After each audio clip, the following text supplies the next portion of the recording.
নমস্কার, দেখছেন কলকাতা টিভির সঙ্গে রয়েছে শুভাঙ্গী। শুরু করছি চারটে চারদিক। রাজ্য থেকে শুরু করে দেশ বিদেশের যাবতীয় গুরুত্বপূর্ণ খবর তুলে ধরবো আপনাদের সামনে। আর যে খবর দিয়ে শুরু করবো আজকে চারটে চারদিক, ইতিমধ্যেই রাজ্য বিজেপির নতুন কমিটি ঘোষণা হয়েছে, কিন্তু নতুন কমিটি ঘোষণার পরই বিজেপিতে ক্ষোভ ক্ষোভ জমছে কর্মী এবং পুরনো কর্মীদের।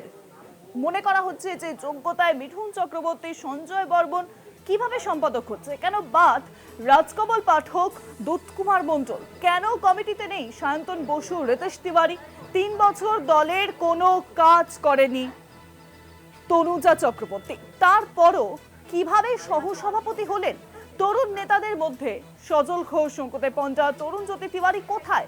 কেন বদল হলো না যুব ও মহিলা মোর্চার সভাপতি? এই সব প্রশ্নে দলের মধ্যে এবার বাড়ছে ক্ষোভ। বিজেপিতে নতুন কমিটিতে ক্ষোভ, বিজেপির অন্তরেই প্রশ্নর পাহাড়। কেন যোগ্যতায় মিঠুন চক্রবর্তী, সঞ্জয় বর্মন সম্পাদক হয়েছে? কোন যোগ্যতায় তারা সম্পাদক হয়েছেন? প্রশ্ন উঠছে দলের অন্তরে। পাশাপাশি বিজেপির অন্তরেই আরো প্রশ্নের পাহাড়। কেন বাদ রাজকমল পাঠক এবং দুধকুমার মণ্ডল? ক্ষোভ জমছে কর্মী এবং পুরনো নেতাদের মনে। পাশাপাশি প্রশ্ন তোলা হচ্ছে কেন কমিটিতে নেই সায়ন্তন বসু এবং রিতেশ তিওয়ারি? ইতিমধ্যেই রাজ্য বিজেপির কমিটি গঠন হয়েছে এবং সেই কমিটি গঠন হওয়ার পর একাধিক অভিযোগ সামনে আসছে। 3 বছর দলের কোনো কাজ করেননি তনুজা চক্রবর্তী, তারপরেও তাকে কেন কমিটিতে রাখা হলো? তারপরও কিভাবে সহসভাপতি হলেন তনুজা চক্রবর্তী? একাধিক অভিযোগ সামনে আসছে। এ বিষয়ে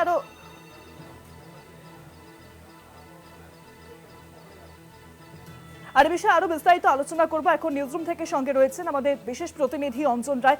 অঞ্জন দা, ইতিমধ্যে আমরা জানি যে রাজ্য বিজেপির কমিটি ঘোষণা হয়েছে বহু দিন পর, কিন্তু তারপরেই দেখা যাচ্ছে দলের অন্তরে ক্ষোভ।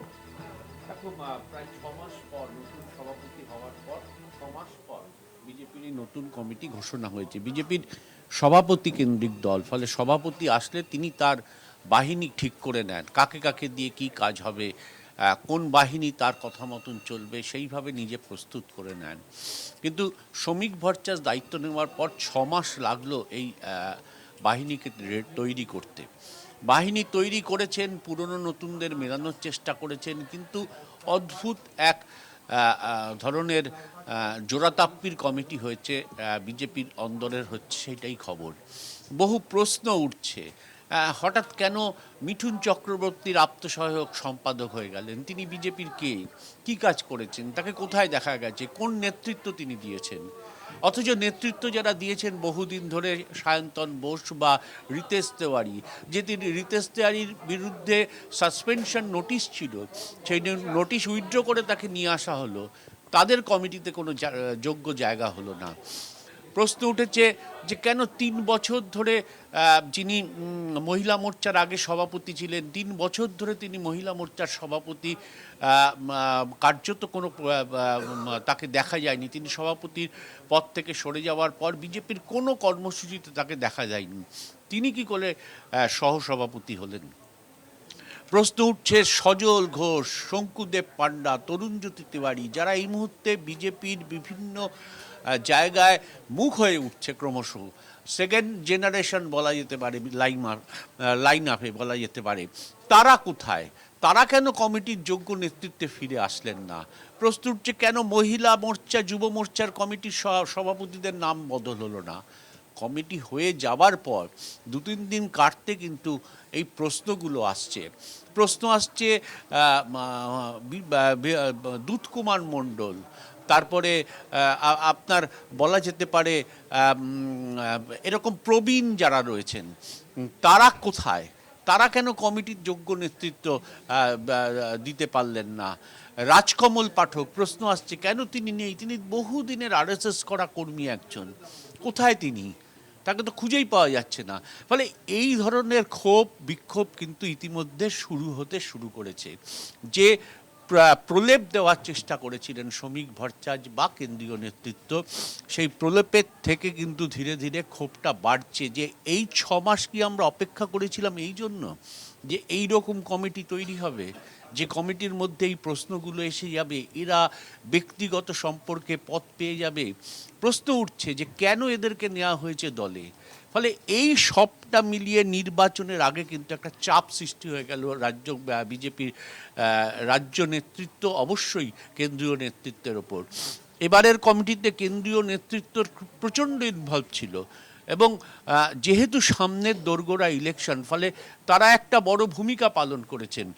ফলে যারা এসছেন তাদেরকে নিয়েই কিন্তু প্রশ্ন তুলছেন কর্মীরা যে এরা কে, কারা, কেন এরা নেই। ফলে এই ক্ষোভটা যত বাড়বে, রাজ্য বিজেপি কিন্তু অস্বস্তিতে পড়বে এবং এই ক্ষোভ যদি দ্রুত প্রশমন না করতে পারে, সেক্ষেত্রে কিন্তু ইলেকশনে প্রভাব পড়বে। কারণ শোনা যাচ্ছে যে অনেকে জেলায় জেলায় নাকি অনেকে এই সমস্ত নেতৃত্বের মধ্যে যাদের ভূমিকা ছিল, যারা নেতৃত্ব দিয়েছেন দীর্ঘদিন, যারা আশা করেছিলেন যে কমিটিতে থাকবেন, তারা না থাকায় তাদের যে সঙ্গী সাথীরা বা তাদের যে সমর্থক, তারা কিন্তু ধীরে ধীরে বিজেপি থেকে, কাজকর্ম থেকে ধীরে ধীরে সরে যাচ্ছে। ফলে নির্বাচনের আগে কিন্তু একটা বড় ডামাডোলের একটা জায়গা তৈরি হচ্ছে রাজ্য বিজেপির মধ্যে। এই ক্ষোভটা কিন্তু বড় হচ্ছে। শুধু মিঠুন চক্রবর্তীর সহায়ক কেন সম্পাদক পদে এলেন তাই শুধু নয়, তার সঙ্গে এই প্রশ্নগুলো বাকিদের নিয়েও কিন্তু এই প্রশ্নগুলো বড় আকারে দেখা দিয়েছে। নিঃসন্দেহে এটা বিজেপির কাছে বড় বিপদ। হ্যাঁ, ঠিকই, আমরা এর আগে দেখেছি যে বিজেপির নতুন কমিটি হলে রাজ্য দপ্তরে বিক্ষোভ হতো, কর্মীরা এসে বিক্ষোভ করতো। সেই বিক্ষোভ হয়তো এবার হয়নি, এখনো পর্যন্ত হয়নি, ভবিষ্যতে কী হবে জানি না। কিন্তু এই ক্ষোভগুলো মনের মধ্যে তৈরি হতে হতে কিন্তু ইলেকশনের আগে একটা বড় মাত্রা পেতে পারে, দলের মধ্যে একটা অসন্তোষ সৃষ্টি হতে পারে বলে মনে করছেন অনেকেই। অনেক ধন্যবাদ অঞ্জন দা। নিউজরুম থেকে ছিলেন আমাদের বিশেষ প্রতিনিধি অঞ্জন রায়। নতুন কমিটি ঘোষণা পরেই বিজেপিতে ক্ষোভ